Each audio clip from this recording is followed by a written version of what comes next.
And welcome back to another episode of the Catholic Convert Show. I am here, of course, your most handsome and gracious host, with my relic from another time, Ed. And we're kicking it off. Ed, what's going on, brother? Not a lot. Never been called a relic, so that's new. And just so you know, I keep track of all this, all the insults. So That's good. That's good. We need it for is that posterity. It's something that I can answer for when I'm standing in front of St. Peter. yeah, exactly right? Uh, I've already emailed him on several occasions about your behavior, so Hey, be that's aware. fine. He's probably backlogged trying to get through everything. Most likely. He's like, he sees the email come in. Oh, not him again. Yeah. Every time he sees one of the emails, it just your name pops up, and it's automatically just every single That's St. Peter, huh? yeah, every single time. Oh, what day is it? It's Thursday. It is It's Thursday. May 16th. Yeah, I've got adoration tonight. Very Oh, nice. yesterday I saw everybody losing their minds about Harrison Butker's commencement speech at Hmm. the Benedictine College.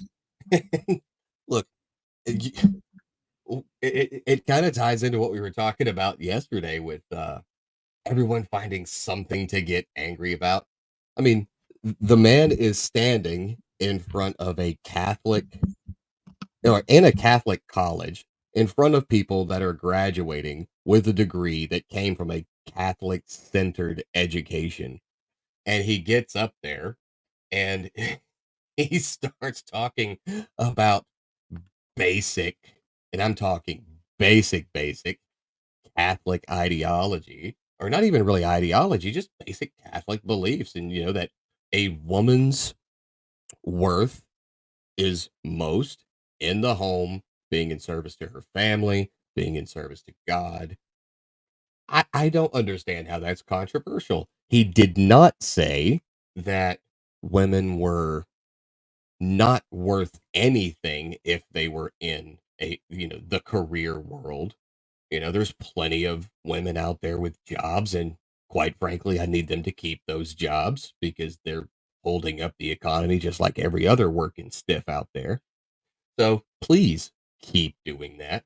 But the issue of contention comes in when you say something like that. Hey, women make great homemakers. And then all of a sudden, everyone's losing their minds. It's just every single time women, you should have a family. No, the man simply saying your actual worth is not tied to some job. Just it's the same for a man. His worth is not tied to his job. His worth is tied to what he does for his family and what he does for God. That's what his worth is tied to, right? And it's no different for a woman. However, there's like over 30,000 uh, signatures on some petition to get him kicked out of the NFL. And I'm over here going like, wasn't there a guy named Tyreek Hill that was convicted of trying to strangle his girlfriend before he was even in the NFL, and they still drafted him, and no one batted an eye. I didn't see, petitions going out everywhere. He needs to stay out of the NFL. Oh no, he can run a ball. He can catch a ball. It's fine. Maybe it's just because Butker's a kicker. I don't know.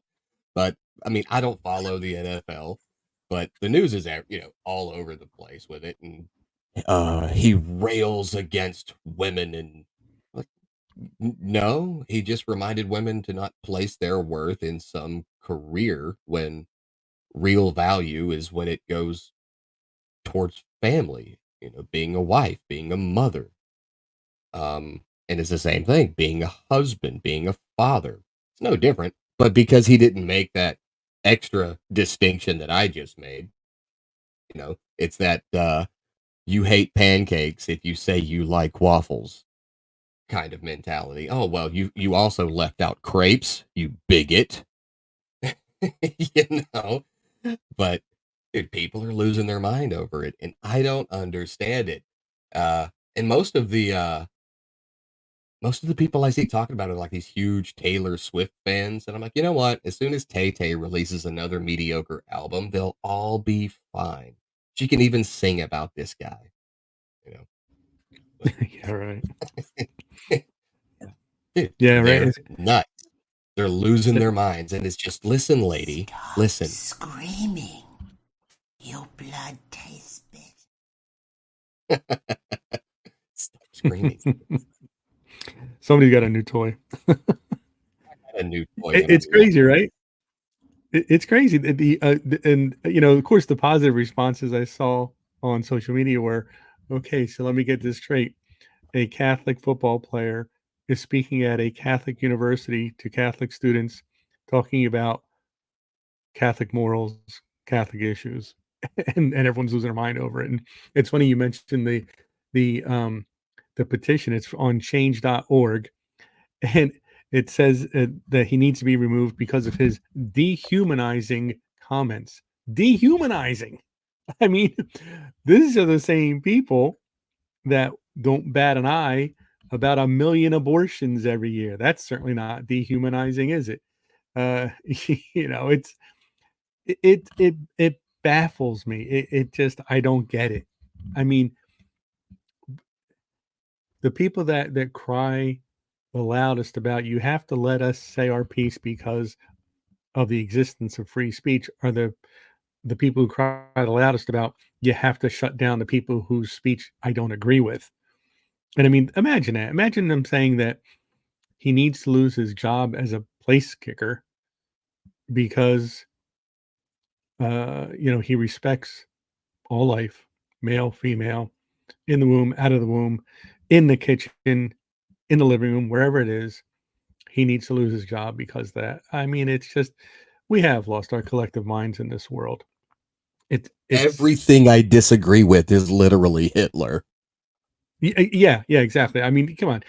I've been called a Nazi on Twitter. I'm sure you have as well. I've been called a fascist. Well, I've Um, been called a lot worse by a lot better. I'm okay with it. you've been called a lot worse by me, but That was stories just today on the show. exactly. But it's just amazes me. And then the NFL, of course, has to put out a statement. I don't know if you saw that, but they had a they well we can't really tell a team that they have to cut a guy, but we certainly don't agree with anything that he said. He doesn't speak for us. We found his language to be offensive, blah blah blah blah blah. I'm thinking, are you kidding me? Like you're mentioning, I mean, you've got how many players in your league that Literal um murderers, domestic yeah, abusers, guys who drug have addicts, drunk yeah, drivers, people convicted of manslaughter. Those it's guys are fine crazy. because they can run a ball well. But Yeah, oh gosh, this guy is speaking about morality and exactly. traditional family and Catholic values. Burn him at the stake already. I think they were shocked. I think the people were shocked that Benedictine College actually let him speak because if you recall, there were instances in the last several years. I remember Mike Pence was going to be commencement speaker at Notre Dame University a few years back, and the students protest it like on an unbelievable level because he's pro-life. I mean, students at a Catholic university protested that the commencement speaker was pro-life, so they canceled him.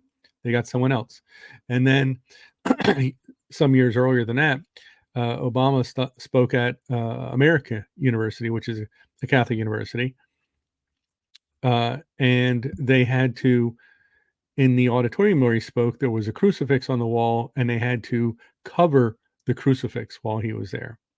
I mean, this is unbelievable. It it's actually, I guess it was at maybe it was at Catholic University in Washington that he spoke, and they had to cover the crucifixes because otherwise he wouldn't speak.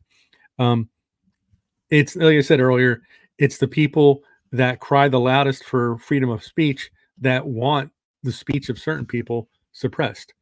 and it amazes me. And I'm just glad that Harrison has not backed down from his statements. He hasn't done one of those things where everyone does, where they say the truth, and then after 2 or 3 days of being pounded on social media, they say, "Oh, well, you know what? I misspoke. I don't really mean what I said in my prepared speech. That's not who I am." Blah blah blah. And thankfully, he hasn't done that. But it's nice to see a Catholic with conviction, a Catholic who wants to be. He's an altar server in his church. I I've did seen. not know that. Look, I didn't even know his name until yesterday. Okay, Yeah. so Oh no, he's a good guy. you have like a It, random roster of like popular or professional Catholics on your wall I somewhere. do. Well, I mean, Kevin James from King of Queens, the actor, he is a very strong Catholic, and he's actually an altar server in his church. So you might want to make a note of that too. So Yeah, let me just write that down real just quick. that Philip Rivers, who was the quarterback for the San Diego Chargers for a number of years, um, he was a very solid Catholic, and in fact, he used to save seats for sisters and nuns who would like to come to his games, and he'd meet with them afterwards. Um, and his backup, who I forget his name right now, but the guy who backed him up while he was there was a good Catholic. I saw him speak once or twice about his Catholic faith and how sometimes it's tough to attend mass before a game on Sunday, but especially if they were away. But he made sure it happened. So there's a lot of these good guys, and what I like about it is that they're coming out of the woodwork. They're seeing how crazy the world is getting, and they're not afraid to stand up and say, "Hey, you know what? I'm a professional athlete. I'm a professional singer. I'm whatever I am, and I happen to be also Catholic, which is much more important. And so I'm going to share that with you. And I'm loving seeing it. It's great. Mark Wahlberg, who I take issue with some of his areas where he does stray a bit from Catholic teaching, but at least he's out there. He's hawking the app where you can go on and pray and stuff like that. He does go to church every Sunday. He makes sure that his kids are involved in community work within the church and through the church. So there's something to be said for that too. So it's nice to see these folks who are claiming the faith and living it. Oh, Patricia Heaton, who from the show Everybody Loves Raymond. She is a very loud Catholic, and very loud and very proud Catholic, Well, and she's and makes loud because she's Italian, I think. I I guess so. It goes along with that, right? With being loud, but no, but she's a very proud Catholic. Won't back down for. She's lost jobs because of it, or offers of jobs, acting jobs, and she doesn't care.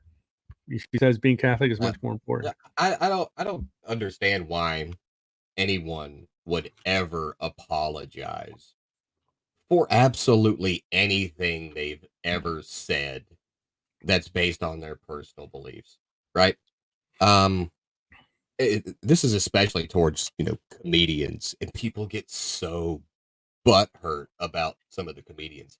Like take Kevin Hart for example. He made a joke like 15 years ago on Twitter, and it was a joke about homosexuality or whatever. But listen, I hate to break this to you, and anyone listening, but there's not a single subject that is off limits when it comes to humor. That's why it's called humor. Some people may not like it. Some people may say that humor is in poor taste. Okay, then, that humor is not for you, but not everything has to be for you. You are not this special. There's going to be a lot of you that are disappointed when science finally discovers the single of the center of the universe, and you guys discover that it's not you. But yeah, Neil deGrasse Tyson can sing you to sleep after that. Yeah, that But guy. but no, I don't think anybody should back down. Like Kevin Hart apologized, and what happened? He still lost the hosting the Oscars bit. And because here's the thing, when you apologize for anything, when the mob comes after you, it's Mm, immediately, oh, now we got him. He's on the ropes, and you're mm. constantly backtracking. You have to continue to apologize because the apology's never enough. What you should do is amplify and double down. Yeah, like, every single time. It worked for Dave Chappelle. Everybody doesn't, absolutely. hates him. Oh, he made jokes about transsexuals and da da da da da da. And so what does he do? He gets up on stage at his next Netflix special and he goes, "Well, it caused a lot of hoopla last time. So I'm not gonna make any jokes about those people." And then he proceeds to tell like a 10-minute story that ends with the same kind of joke that got people upset the first time around. When they Yeah, told him to apologize, he just said, "No." What are yeah, they going to do? "Well, we'll cancel you." Go ahead. When you're not backing down from the mob, they lose all their power. J.K. Rowling is like, yeah. Great example. she's a master class in that. Amplify and double down. Just Yeah, double down and turn their attacks into mocking and ridicule, and then they get bored and they lose interest when they realize that they can't get to you, right? I've had yeah, people literally contact when I owned my e-com company. I had people send in emails just demanding some of the dumbest crap ever to the customer support email address. And then I would look at it because I ran the company, I owned the company. And then I would reply, "No, you're not. The answer is no." "Well, I'm never going to buy from you again. Thank you. Go somewhere else. Matter of fact, let me blacklist your email account right now so you can never order from me again. I'm going to speak to your boss. I own the company. Goodbye." You know, but I mean, what are they going to do?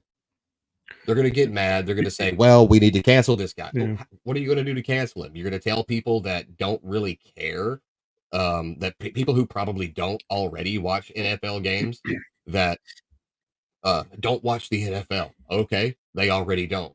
You did nothing. Just don't back down from the mob. Amplify, double down. Who is it? There's one guy And you know on what? I mean, Twitter. not I was going to say, there's one guy on Twitter. He put Mary worshiper in his bio just because that's what everybody kept trying to say about him because he's oh, Catholic. yeah, yeah, right. Yeah. Yeah, but and the thing is, and I think not that this it would change my feeling on it, but a lot of people who don't back down and they, if in fact double down, it winds up benefiting them in the long run. You look at, I don't know if you guys down in South Carolina there, if you have Chick-fil-A, but Chick-fil-A is huge around here. Yes. Yes, we do. Yeah, and so the owner of Chick-fil-A, and now this is the thing, he didn't go out of his way to say anything. He was being interviewed, and he was asked, and this is boy, this is probably 10 years ago now, somewhere in that ballpark. And he was just asked by the person because they were trying to stir up controversy. They asked him uh, about his views on marriage, and he simply said that, as far as he was concerned, because of his faith, marriage was between a man and a woman. Well, immediately when that interview hit the airwaves, there was calls for people to boycott Chick-fil-A. Well, when that happened, every time I drive past a Chick-fil-A, I was seeing lines down the highway because people were like, "No, all the guy did was he answered a question. That's all he did. He didn't put up billboards saying only certain people are allowed to work here or to shop here or anything. You asked him a question and he answered the question. That was it. That's not a reason to try to get his business destroyed." And so, and I'll tell you what, I mean, they're putting up a new Chick-fil-A on every corner around me for the I last 10 was going to years. It's say. it's nuts, and every one of them is jam-packed 24/7. It's wild, and then so I And actually knew, single franchisers are doing millions of dollars per it's crazy, quarter. dude.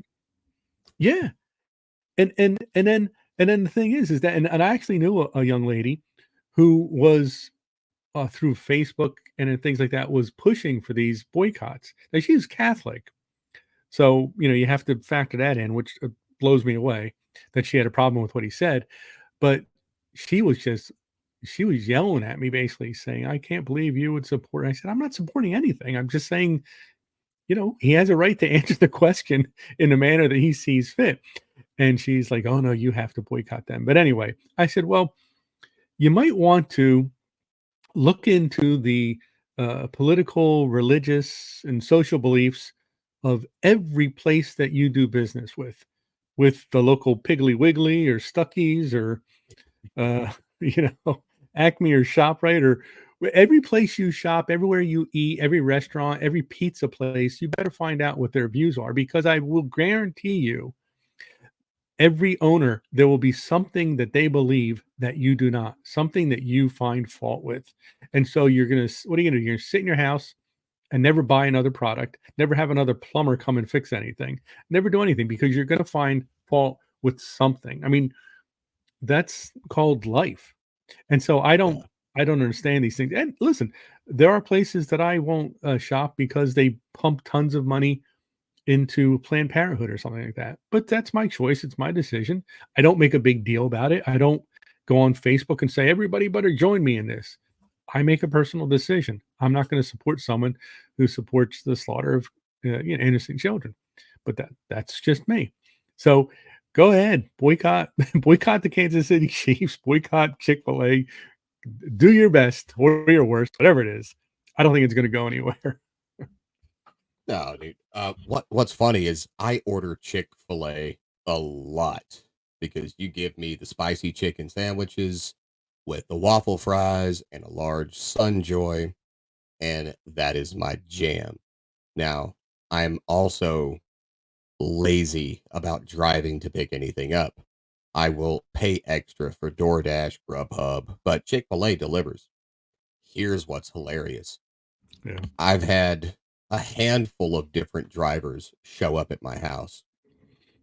The last, and I don't know what the odds of this are, but the last two Chick-fil-A drivers that have shown up at my house have been very clearly trans, and they're Mm, working at Chick-fil-A. exactly. And you know what? They're the nicest, most pleasant people to be around. That's like I was saying the other day. Like, no one should be disrespected or treated like No. dirt just because they have this. But you know what? And I started it struck me. I'm like, wow, someone with discernment of common sense. Like, I do not agree with the owner of this multi-billion-dollar company believes, but they treat me with respect. They are kind to me. They employ me, and I've never at once felt unwelcome here. So you know what? I'll work here. Like I've talked because I look, there's several people that I'm close friends with that are homosexuals. And I've asked them about this, and they're like, listen, they could be sacrificing white people in the parking lot, and I'm gonna go get that chicken sandwich because it's delicious. Like, you know what? I understand. I completely understand. The chicken is amazing. But no, I It mean, is. look, there's places I won't shop. There's Yeah. places that look, there's places I won't shop just because I think the employees are less intelligent than me, right? So that's a personal choice. There's products I won't buy simply because I don't want to. So it's no different than, well, this company owner who has nothing at all to do with the individual franchise that is owned by this guy who lives probably 12 miles from me. I want everyone to stop eating there. And also screw all of the employees that work there as well, who, just trying to make some money, make a living, because I'm personally offended. Give me a break. It's no, it's crazy. It's crazy. I don't know. I, I don't know. I don't know what the next step is. It's you can't, like I said, you would have if you're going to avoid everyone who has a different thought than you, you're gonna you're gonna lock yourself in your closet and never see another human being ever. It's kind of like if Maybe that's a it, good thing for some of these it people. might be a good thing. I don't know. And I'll tell you what, little secret about Chick-fil-A, and this happened just yesterday. Now I love getting the nuggets they have. Those combined with the Ah, Chick-fil-A sauce, it's crazy, right? And you can buy the Chick-fil-A sauce, buy the I don't know whatever by it is, the a quart jug. or a pint or whatever, like You get them in the gallon by jugs. the jug. But here's the thing, I found a recipe. Yeah, well, they have with those nuggets, they also have the grilled variety, so it doesn't have the breading on it. So theoretically, slightly healthier, I guess. Well, I found a recipe, a Not healthy copycat when you recipe eat for those. 30 I of them made it like in I my air fryer yesterday. Well, yeah, I mean, so, well, I made 2 pounds of them yesterday, and they did not last. So, but those, I'll tell you what, I made my own Chick-fil-A nuggets, and I had the Chick-fil-A sauce, and no delivery fee or anything, and I was in heaven. Worked out great. I dig it. Now you really wanna, upset some people, just, go get your Chick-fil-A and pull off into the Hobby Lobby parking lot and eat. I love Hobby Lobby. You and my wife both. I thought it would be different. Like, my wife is Hispanic, right? So she's half Apache, Native American, and the rest of her family, she's like a quarter Mexican, but only technically because her family lived in the New Mexico territories long before New Mexico was a state because it didn't become a state till like 1909, I think. Right, and her family been there forever, and they were just like absorbed into the U.S. when it became a state. And the other half is like from Spain.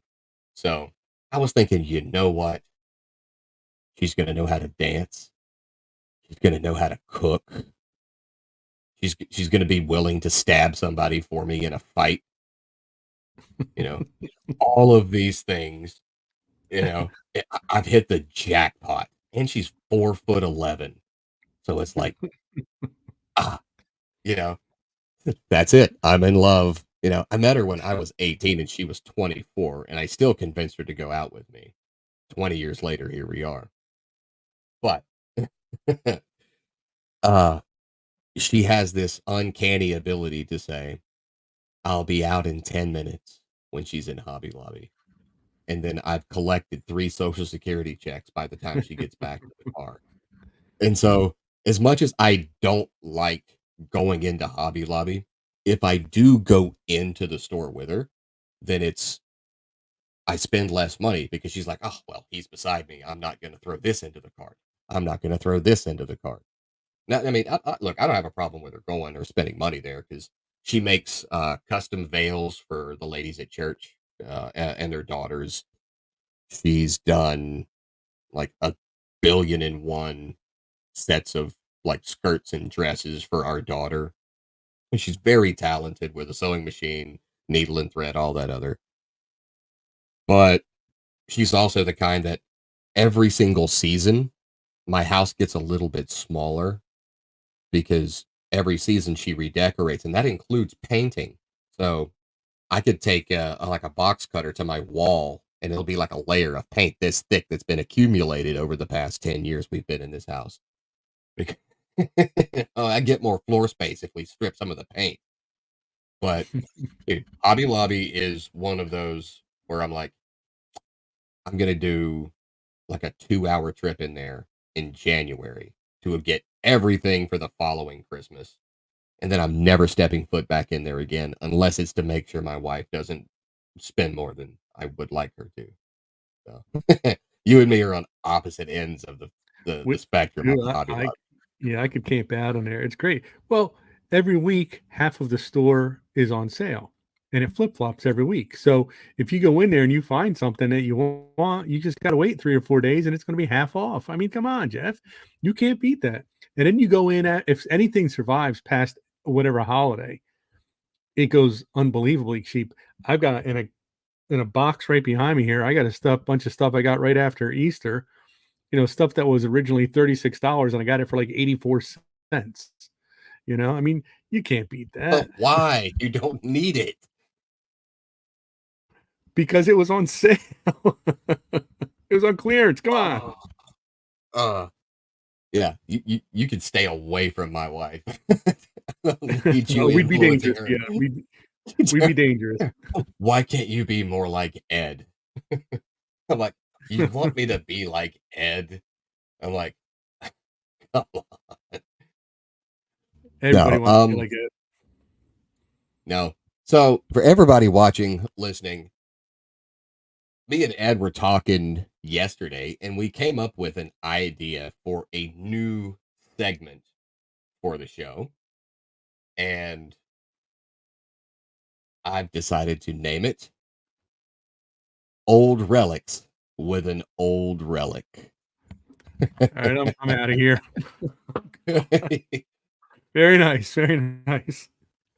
What do you got for us today? Well, as I had mentioned at some point, a lot of people refer to the basement of my home here as the Vatican Archives Annex because I do have quite an extensive collection of Catholic items or seemingly Catholic items. Because actually, what I chose to show you today, uh, I don't know if you can specifically call it Catholic. It relates to our history, obviously. But what I was going to show you was one of many that I own is I should take this out of the box. This is, Jeff, this is a first century Roman crucifixion nail, of which I have about a dozen or so. And I think I've mentioned to you that I like having things from that era and from that particular event only because they remind me pretty much on a daily basis of the sacrifice that our Lord made for us. So imagine having this nail and several others like it driven through your wrists, driven through your feet. I mean, it's awful. I mean, that's things probably 8 or 9 inches, 10 inches long. This one was used, so it's kind of bent. Uh, but yeah, but this is what a Roman crucifixion nail looked like from the first century, and um, again, for me, it's just something that simply speaks of the suffering that our Lord went through for us. And I like to have reminders of that around because it keeps me honest. It keeps me going. It keeps me when I'm having a tough day and I think, man, I need a break. I'm being asked too much of today. I look at this nail or some of the other things that are associated with it, and I say, yeah, That's the I think I ultimate can. could be I think I worse. can manage. Isn't it though? I mean, seriously. I mean, it could be a lot worse, obviously. So I will try to, tomorrow I will bring in something a bit more upbeat, a little more uh happy, if Serious you question will. though. How do you come Yeah. across like you can't just go to Home Depot. I'm like, hey, you got any of those Roman crucifixion nails? I Like got it where do I you got it at find Hobby those? Lobby. I got it at Hobby Lobby. It was 80% off after Easter, Jeff. Come on. It No, was it's already used after the resurrection. it's no, it's a variety of sources, but over the years, because I'm very interested in this stuff, um, I have made friendships and relationships with all sorts of people from across the world. And um, actually, there's a woman I know who's an antiquities dealer, she's actually based in the Ukraine, and she is my connection for Roman crucifixion nails. But yeah, again, I've made contacts and developed friendships with people of all sorts of backgrounds from all over the country, all over the world. Um, and then of course there's always eBay. If you're looking for something in particular, and if there are, believe Yeah. it or not, some trusted sources Yeah. on there. It was very impressive when you're like, I've got connections all over the world. And I go on eBay. It's completely Yeah, ruined well, the because it illusion that depends. you It depends on what you're looking for. I mean, but yeah, but with that one, with the crucifixion nails, it's an antiquities dealer from the Ukraine who has connections in Greece and Turkey and around the Mediterranean and the Holy Land and in that area of the world. So, yeah. But there you go. So that is it for today. That is what a Roman crucifixion nail looks like if you were ever curious. And like I said, tomorrow we'll do something a tad bit more upbeat. Yeah, I mean, I'm glad we started at the bottom because we can only go up from here. the Well, we got worst we have to have a happy imaginable subject. the worst imaginable, cause of, form of execution. Let's start with that. Let's Next start thing you there. know, listeners are gonna be, like, painting their nails black and wearing old Metallica T-shirts.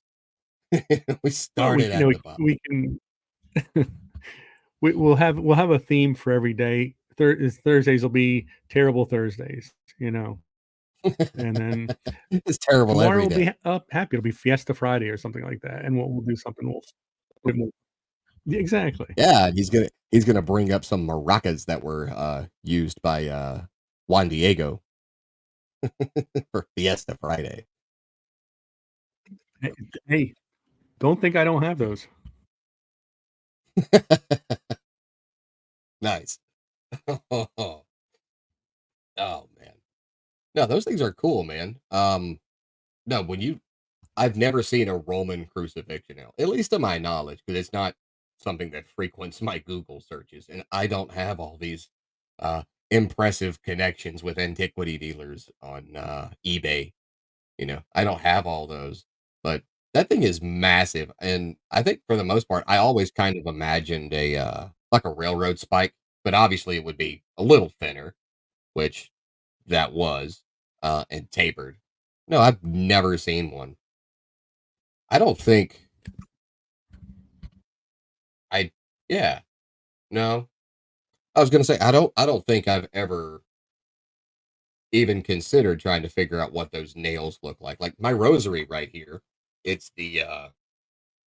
has a 3-nail crucifix, you know, and I can see the nails, and that's kind of what I always just assumed them to look like. That looks markedly different than these. Obviously, this if I had a crucifix that was actual, the size of the crucifixion nails, I'd look like an Orthodox monk and have to, you know, train my neck a little more to wear it all day or carry it in my pocket. I need a backpack.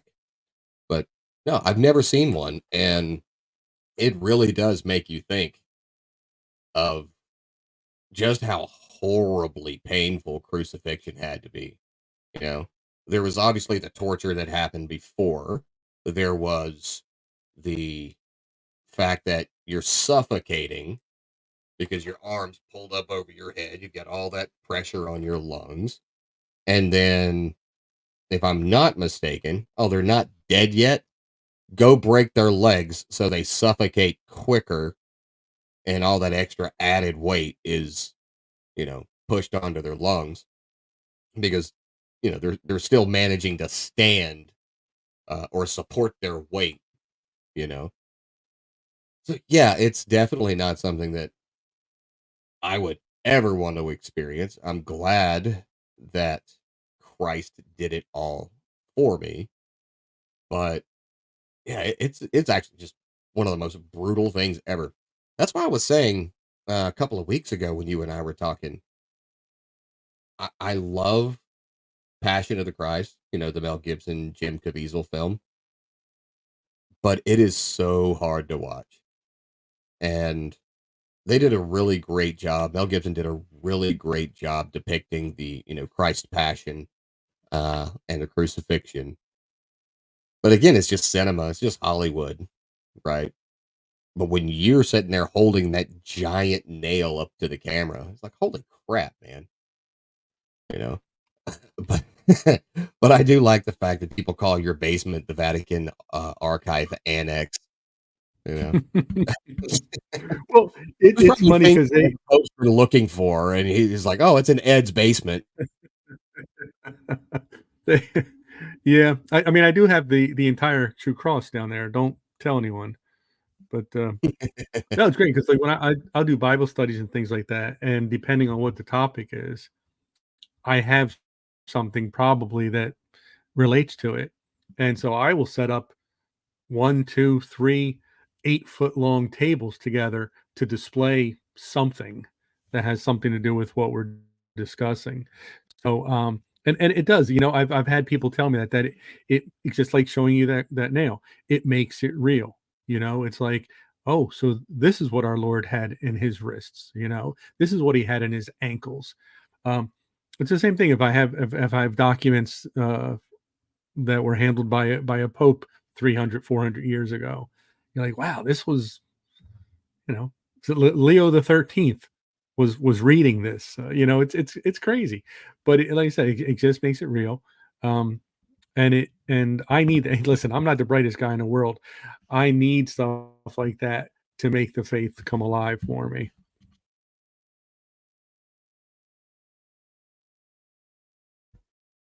I dig it, and that's part of what keeps me so drawn to the Catholic Church, and uh, it's what brought me over from the wilderness, as people like to call it, because it's real, it's true, it's tangible. And whether people like it or not, there's so many people going to disagree.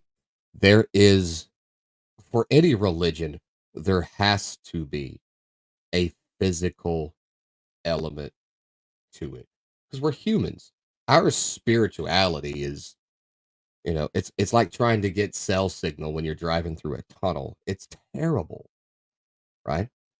But you know, God gave us the gift of all five of our senses. That's why you feel so enthralled in the worship of Christ in the Catholic Mass, because you've got the smells and the bells and the taste.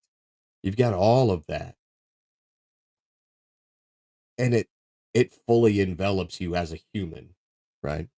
But that is the end of old relics with an old relic. Get off my line, you no good punk kids. Get Uh, and Ed's ready to go now. Very But nice. no,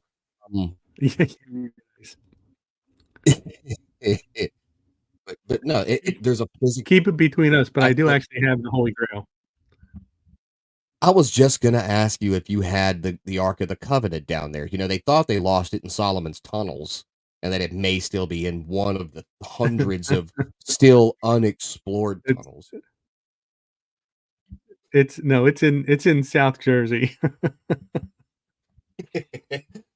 Well, you got everybody else thinking that it's somewhere buried on Oak Island. I love that show. Yeah, except I'd really like them to find something at some point. I mean, what is it, 9 years in? Come on. I think it's like 12, It's not that big 12 of an years island. in. That's what I'm saying. But hey, you know what? It's fun to watch. My wife hates the narrator guy. Will they find something in this hole? Every single time it's getting ready to go to commercials or something. And it's I always have I have this joke with a friend of mine because like sometimes they'll find the most unassuming thing, and he's always like, "A rock on Oak Island?" It's like, okay, yeah, there's rocks on Oak Island, big deal, you know. But it's always like they find this thing, though, a little a nail that's 20 years old, a 20-year-old nail on Oak Island. Yeah, they're there. So, but it is a good show. I love all that kind of stuff. I will listen. I will admit it to our viewers right now. Oak Island, American Pickers, uh, Pawn Stars, Storage Wars, all that stuff. I love that kind of junk. Basically, That's nothing my to do weak with spot right history there. that ends up on the History Channel. Got it.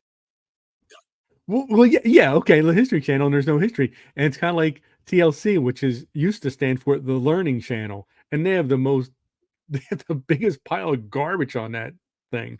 All the crazy shows of seeking sister wives and Paradise Island and all the different 90-day blah blah blah franchises. It's such it's mind garbage. I don't know what it is, but that's the Learning Channel. Huh. Yeah, I learned to not watch it. But we got about 15 minutes left, and I want to get into it. So, you know what time it is? It is time for our Catholic saint of the day, and it is Saint Margaret of Cortona. It's So, here we time for go. the news. Delete, delete, delete, delete, delete, delete, delete, delete.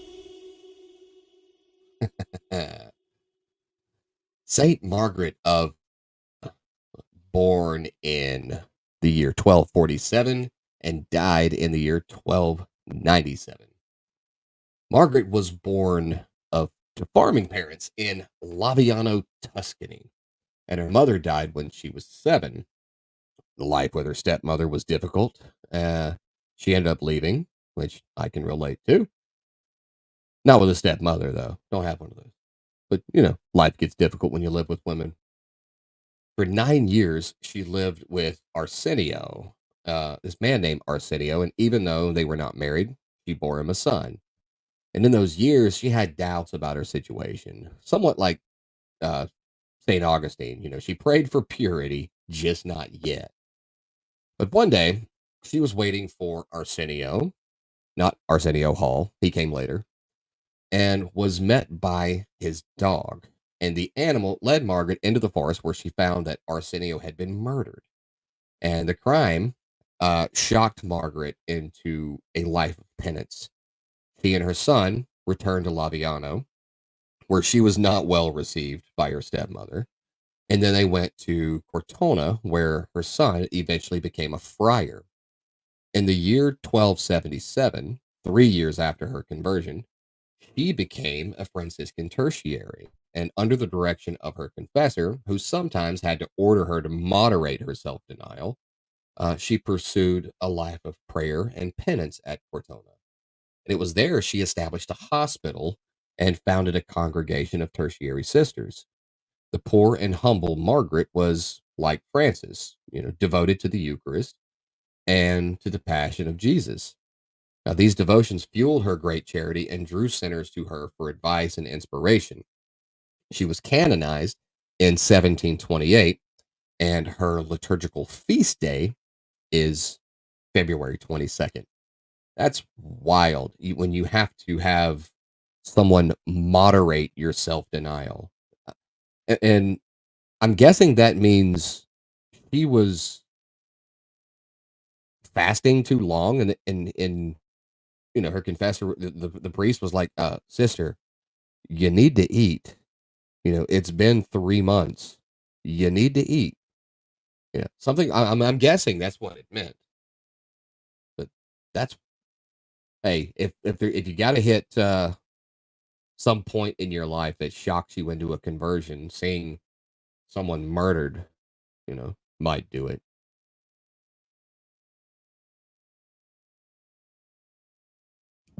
Yeah, absolutely. Um, and you're talking about this about Saint Margaret, and self-sacrifice comes to mind. And yesterday we were talking about Saint Isidore the farmer, and there was so much self-sacrifice there. I mean, here was a person who could barely feed themselves, clothe themselves, and yet they were constantly giving away to the poor, always feeling there's someone else who needs it more than I am. St. Margaret, the same way. But isn't that a common theme about, you could probably say the same thing about any saint of the day? It's that self sacrifice. It's there are people who are suffering more than I am. There are people who need things that I have more than I need them. Um, but you never hear them say, "Yeah, I gave away everything I had. I gave away most of what I had, and I'm so down about it. I'm so sad about it. I wish I hadn't done that." You never hear that. They do it willingly. They do it happily. If anything, they find a certain a joy out of being so giving because they're doing it for our Lord. Um, and man, don't we all hope to get to that point where we are taking things that meant so much to us, things that we valued so highly, and giving them away, and giving them away with a smile, because wow, this is great. I'm doing this for Christ. What an awesome feeling that must be, to really just have this sense of joy in reducing your belongings and things like that. So yeah, Saint Margaret, another solid one. As well, I mean, I guess that's how you become a saint. You do some really solid things. Yeah, I gotta work on my sanctity in that aspect a little bit. 'Cause yesterday after the show, my wife wanted to go shopping, and we got there out of nowhere. One of those southern pop-up thunderstorms came in, and it was just pouring. So, I'm still the guy that, I open my wife's doors, I walk with her under the umbrella, that kind of thing. And I walked her and my youngest son into the store, and there was two ladies in there. One happened to be in a wheelchair, and I asked him. I said, "Ma'am, I've got an extra umbrella. I can help you walk out to your car." She's like, "Oh no, not right now. We're gonna wait for it to die down." I was like, "Okay." I just thought I'd offer, and went inside, walked around with my wife, came back after we were at the checkout. It was still pouring. Those two ladies were still in the little entrance area. It was like a sally port, right? And I said, "Ma'am, my offer still stands." And she's like, "Well, she'll have to sit in the rain while I get the door and then try to get her out of her wheelchair and get her into the car." I was like, "No." I said, "I'll hold your umbrella and mine and I'll shield you both. So that way you guys are covered." So walked them out there in the rain, got the first lady who was in the wheelchair loaded up, walked around to the back of the car with the other lady who I'm assuming was her daughter, but they were both, you know, I would say middle in between 50s and 80s between them, right? Uh, got the wheelchair into the trunk, gave the lady back her umbrella, and she walked off. I walked back in just in time to have my wife finish leaving the checkout, walked them all to the car, got myself in the car. And then for the next 3 hours, because we had stuff to do, couldn't go home, my socks were soaked. And so I was pretty miserable and cranky about having done a good deed and I had to walk around with soggy feet. So I still got to work on how I look at it. You're like being joyous for doing good things for people. And I'm like, "Ugh, why did it have to rain that hard? Why couldn't these ladies have gone shopping yesterday?" Now I got soggy feet. But, it does make you feel good. But And look, I'm okay with people yeah, psyoping themselves into doing good things for other people. Like, if you do good things for other people and it makes you feel good about yourself, and that's the only reason you're doing it, you know what? I'm gonna say, "Okay, you can keep doing that." Eventually, you'll psyop yourself into, uh enjoying how it makes them feel, right? But if you need to feel good about yourself for doing the good thing, and that's the only reason you do good things for people, for now, that's fine, right? We need more people doing good things.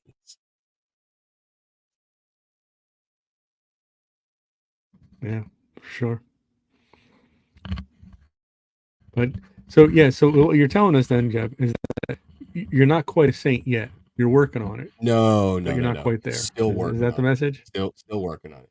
Yeah, yeah, yeah. That's what I'm saying. You're I still use working on holy it. habits. Yeah, I use once you holy stop, habits. once you stop complaining about your wet feet, the holy habit. I'll tell you what, Jeff. I have been from the day you told me about it. I installed it immediately, and I'm loving it. And in fact, somebody had mentioned um, on my Twitter feed because I guess, and I hadn't even said anything about it, but I guess they knew, they recognized that I was on the show and that we talk about Holy Habit, and he said he's downloaded it and it's like changed his prayer life entirely. He was a guy like That's me that awesome. if he's not being reminded on a daily basis to say specific prayers and things, it's not going to happen, right? So yeah, he's thrilled about it. I'm thrilled about it. I get my little end of the day thing that says, "Hey, did you get these things done today?" Yeah, I'm like, my message just came in at 1 o'clock. that's right. I still have That's usually this prayer to say, that prayer. So it's great. I love it. yeah. But for those of you that are curious about it, just go to the App Store, to Google Play, Holy Habits. The icon is blue and it says Holy Habits. Who'd have thunk it? You know, at least they made it clear. But no, I'm the same way. I've got so much stuff to do because I don't get paid for this, right? Ed doesn't get paid for this. Um, I just enjoy doing it, and so I'm gonna keep doing it every single day until, you know, I get canceled or whatever. But I still got so many things to do between, you know, working with my clients or, with my wife, with my kids, running to and from the church. We've got to go to dinner Sunday night with the priest uh, at my parish. So there's a ton of stuff to do, and it's easy to forget. And I'm never without my rosary. It's either always in my pocket or right here on my desk. I've got one hanging behind me. I ordered another one. It should be here by Saturday. I always have a rosary. My Bible's right here. I've got the Catechism of the Catholic Church right here in a stack of other books right here on the floor. Crucifix on my desk. I still forget because I'm busy. So yeah, it's made a huge difference when I get someone to, a text reminder. Hey, you haven't done this yet.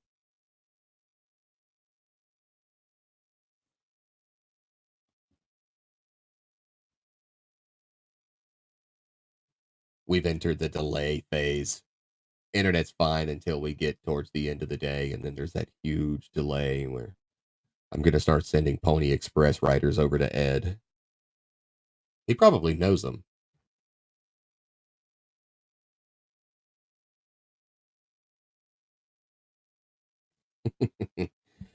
Look at that poorly produced show with Yes, an awkward silence. Oh, he very muted his sad thing. mic. That's what it was. Oh, no. Yeah, you were talking about Holy Habits. I muted a little bit and I forgot to unmute. So there we are. We're back. See, if we had a sound engineer, these things wouldn't happen. I know, right? We need a sound engineer instead of just me over here randomly pressing buttons. But every time you mute your mic and there's that awkward silence, you can just hear the entire audience every single time. Yeah. But no, uh, we're gonna end this one because it's about time to wrap it all up. I've got other things to do. You've got other things to do. And this is the end of the 1 hour mark. Looking forward to see what Bummer. the old relic brings tomorrow. I'm heading down to the archive right after this. That's good. And see, I'm going to keep doing this because I know he's writing them all down, and eventually it's just going to push him over the edge. We'll see. We'll see. Luckily, You're since always I'm in a old, I good don't mood. remember anything. I'm just waiting. That's why you write them down. But no, I'm just waiting for the one day that you know what? I'm not in the mood for any of Jeff's, shenanigans today. You're gonna be waiting a while. You're gonna be waiting a while. I'm always in a good mood. Man, Prozac is such a blessing, isn't it? It certainly is. All right, everybody. We'll wrap this one up. We will see you all tomorrow because it's Friday and it's the last day of the week that we're going to record because I've got better things to do than look at that all weekend, and he's got better things to do than look at me. Maybe he doesn't. Exactly. I don't know his personal life. But anyway, we'll see you all tomorrow. Thanks for watching. Thanks for listening. And also, like, subscribe, comment on the feed. Come on, people. I mean, unless you're driving, then just ignore me. If you're driving while you're watching or listening to this, stay safe. Keep your phone out of your hands. But exactly. That's it for the show. Goodbye, ladies and gentlemen. And Ed. Good afternoon, folks. See ya.